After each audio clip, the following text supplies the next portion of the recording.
Assalamualaikum warahmatullahi wabarakatuh. Kami dari mahasiswi Universitas Islam Negeri Sultan Syarif Kasim Riau dari jurusan Pendidikan Guru Madrasah Ibtidaiyah berasal dari kelas 6D. Di sini kami akan menampilkan video pembelajaran untuk memenuhi salah satu mata kuliah, yaitu Sejarah Islam Asia Tenggara. Di sini kami terbagi dari beberapa kelompok, dan di dalam kelompok tersebut terdiri dari beberapa anggota. Kami berasal dari kelompok 6 yang beranggotakan 3 orang, yaitu saya sendiri, Nanda, yang kedua, Ega Miranda, dan yang ketiga, Wahyu Fitrianisi. Sebelum mengetahui pembahasan kami lebih lanjut, kami akan menjelaskan poin-poin penting yang akan kami bahas nantinya. Yang pertama yaitu sejarah negara Singapura. Yang kedua, sejarah masuknya Islam di Singapura. Dan yang ketiga, perkembangan Islam di negara Singapura. Adapun tujuan yang akan kita capai nantinya yaitu yang pertama, siswa dapat mengetahui sejarah negara Singapura. Yang kedua, siswa dapat menjelaskan tentang sejarah masuknya Islam di Singapura. Dan yang ketiga, siswa dapat mengetahui perkembangan Islam di negara Singapura. Baiklah, poin pertama yaitu tentang sejarah negara Singapura yang akan dijelaskan oleh saya sendiri. Asal-usul nama Singapura semula berasal dari nama Temasek atau Tumasek yang berasal dari Jawa, dan Tamasek berasal dari Cina. Sebagaimana dijelaskan dalam kitab Syufat Al-Nafis, di mana saat itu Sultan Singapura dipimpin oleh Sultan Husain Shah pada tahun 1819. Ada versi lain nama asal Singapura muncul Sang Nila Utama, yaitu pangeran dari Sumatera yang singgah di pulau itu pada tahun 1299 dan menemukan seekor binatang yang mirip dengan singa, sehingga pulau itu disebut dengan Lion City atau kota singa. Nila Utama dan rombongan menetap dan membangun wilayah baru tersebut, serta menamai wilayah itu dengan nama Singapura. Dan selanjutnya, ada versi lain bahwa nama Singapura itu adalah kata singa dan pura, yaitu yang berarti kota. Jadi, Singapura adalah kota Singapura.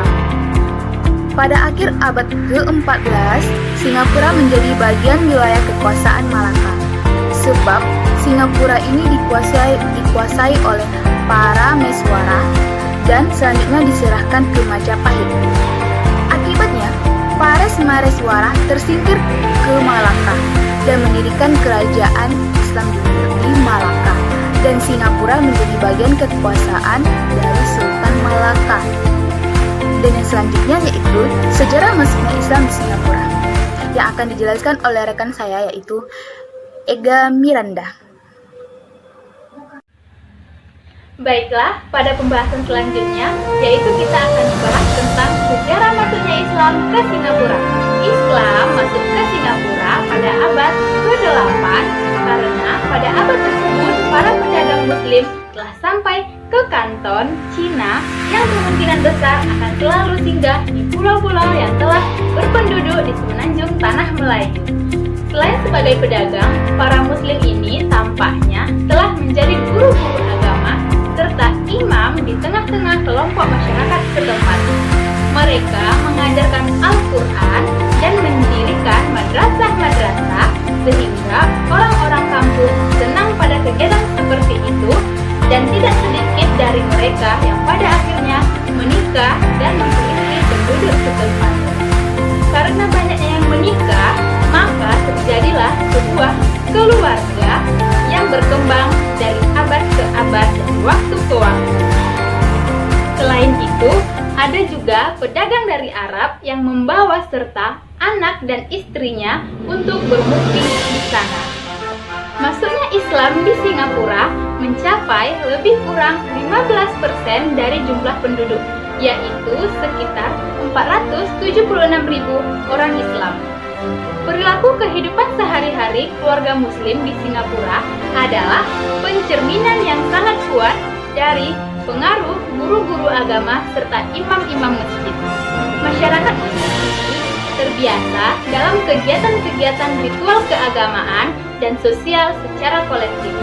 Mayoritas masyarakat Muslim di Singapura bermadzhab Syafi'iyah dan sebagian kecilnya Syiah. Pusat kegiatan Islam lebih kurang 80% di masjid-masjid yang ada di daerah tersebut. Pada tanggal 1 Juli 1998 dibentuklah sebuah majelis, yaitu Majelis Ulama Islam di Singapura atau biasa disingkat dengan MUIS, yang mempunyai tanggung jawab besar atas aktivitas keagamaan, kesehatan, kesejahteraan, pendidikan, dan ekonomi masyarakat serta sejarah kebudayaan Islam. Baiklah, sampai di sini pembahasan kami tentang sejarah masuknya Islam di Singapura. Pembahasan selanjutnya akan disampaikan oleh teman kami. Nah, setelah kita mempelajari bagaimana sih Bu sejarah masuknya Islam ke Singapura, kan sudah pada tahu kan? Sudah pada jelas? Apa masih ada yang ingin bertanya? Kalau misalnya masih ada yang ingin bertanya, tidak masalah. Nanti Ibu akan jawab lagi. Tidak ada? Alhamdulillah, berarti anak Ibu sudah paham ya. Nah, sekarang Ibu mau menjelaskan materi selanjutnya. Apa sih Bu materi selanjutnya?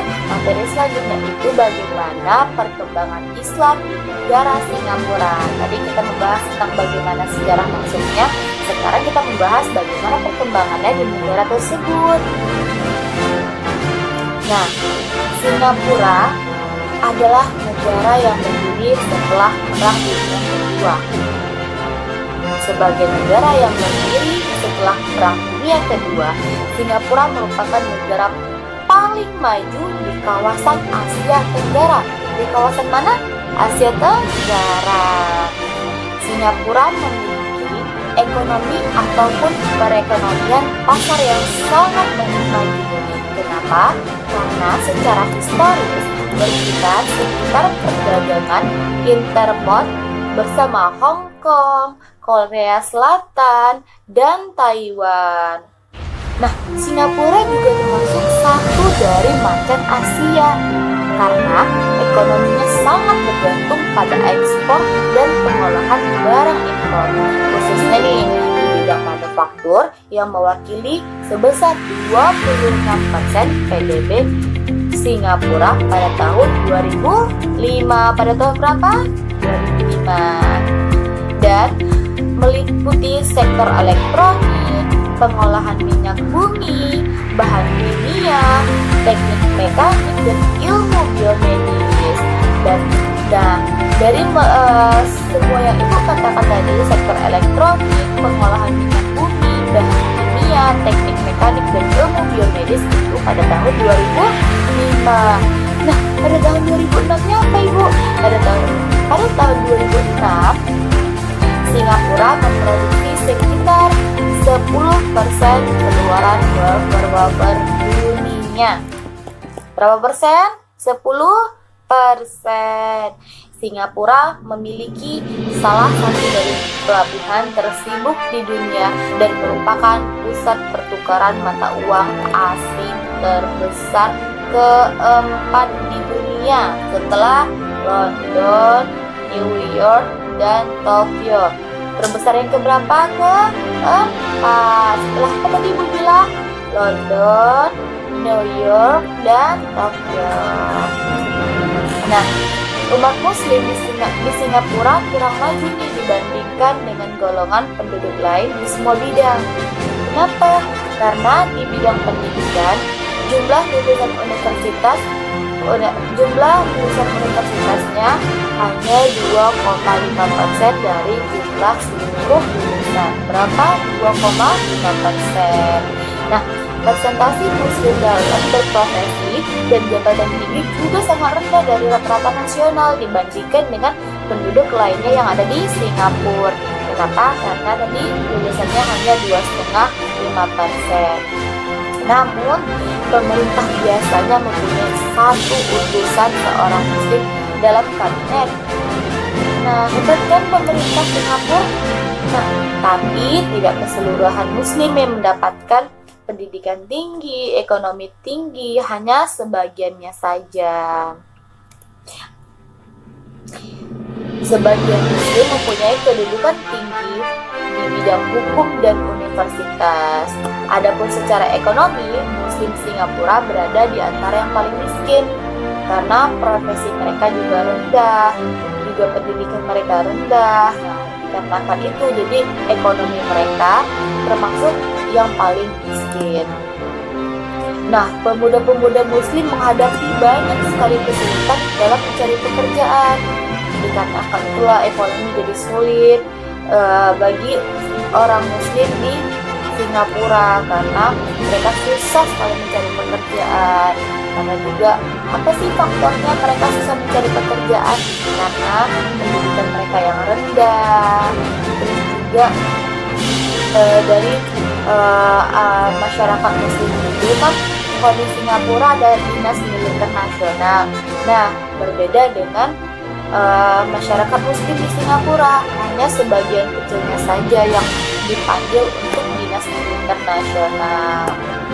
Nah, dikarenakan ekonomi mereka rendah, pendidikan mereka rendah, dan lain-lain, pemuda Singapura tidak putus asa, malah mereka itu lebih semangat lagi. Tidak luput dari adanya mereka semangat untuk keislaman di Singapura. Nggak ada kayak gitu. Mereka tambah semangat, tapi dibantu oleh gerakan yang diberikan oleh umat muslim dan gerakan pemerintah dari Singapura. Mereka tidak berdiri sendiri, mereka dibantu oleh gerakan keislaman di Singapura dan oleh siapa? Pemerintah baru Singapura. Nah, selain lembaga dan organisasi yang membantu Singapura tadi itu, yang ibu bilang tadi itu kan, nah mereka juga dibantu banyak sekali bantuan oleh lembaga-lembaga lainnya. Misalnya selain kan ada yang membantu kan ada lembaga dan organisasi Islam. Nah, mereka juga dibantu yang lain, misalnya mereka dibantu membuat madrasah sebanyak 6 buah. Berapa buah? 6 buah. Di antaranya ada madrasah Al-Irsyad Al-Islamiyah. Yang kedua, madrasah Al-Ma'rif Al-Islamiyah. Yang ketiga, madrasah, siapa yang tahu yang ketiga? Ayo, yang ketiga siapa yang tahu? Apa? Madrasah Al-Sagof Al-Islamiyah, benar. Yang keempat, madrasah Al-Junid Al-Islamiyah. Yang kelima, madrasah Al-Arabiyah Al-Islamiyah. Dan yang terakhir, siapa yang tahu? Ayo. Nah, iya. Ayo, apa? Benar, madrasah Watanjun Al-Islamiyah. Nah, selain itu, di Singapura juga benar-benar memberikan kebebasan gerak literatur Islam dalam bahasa Inggris, Melayu, dan Tamil. Bahasa Tamil itu apa? Bahasa Tamil itu adalah bahasa Muslim India. Dan mereka juga diberi kebebasan untuk pergi haji sekitar 1.000 jamaah setahun. Mereka tidak dibatasi dalam literatur keislaman. Nah, sampai di sini ada yang ingin bertanya? Apa ada yang masih belum paham dari yang ibu jelaskan? Tidak apa-apa, misalnya ada yang belum paham, nanti dijelaskan lagi. Bu, saya belum paham tentang ini, Bu. Bu, aku ingin bertanya tentang ini. Nggak masalah, ada yang bertanya? Wah, hebat ya. Berarti nenek ibu sudah membaca ya sebelum ini. Bagus sekali. Nanti lain kali siapa yang membaca terus-menerus, ibu akan kasih sesuatu untuk anak murid ibu. Setuju? Setuju.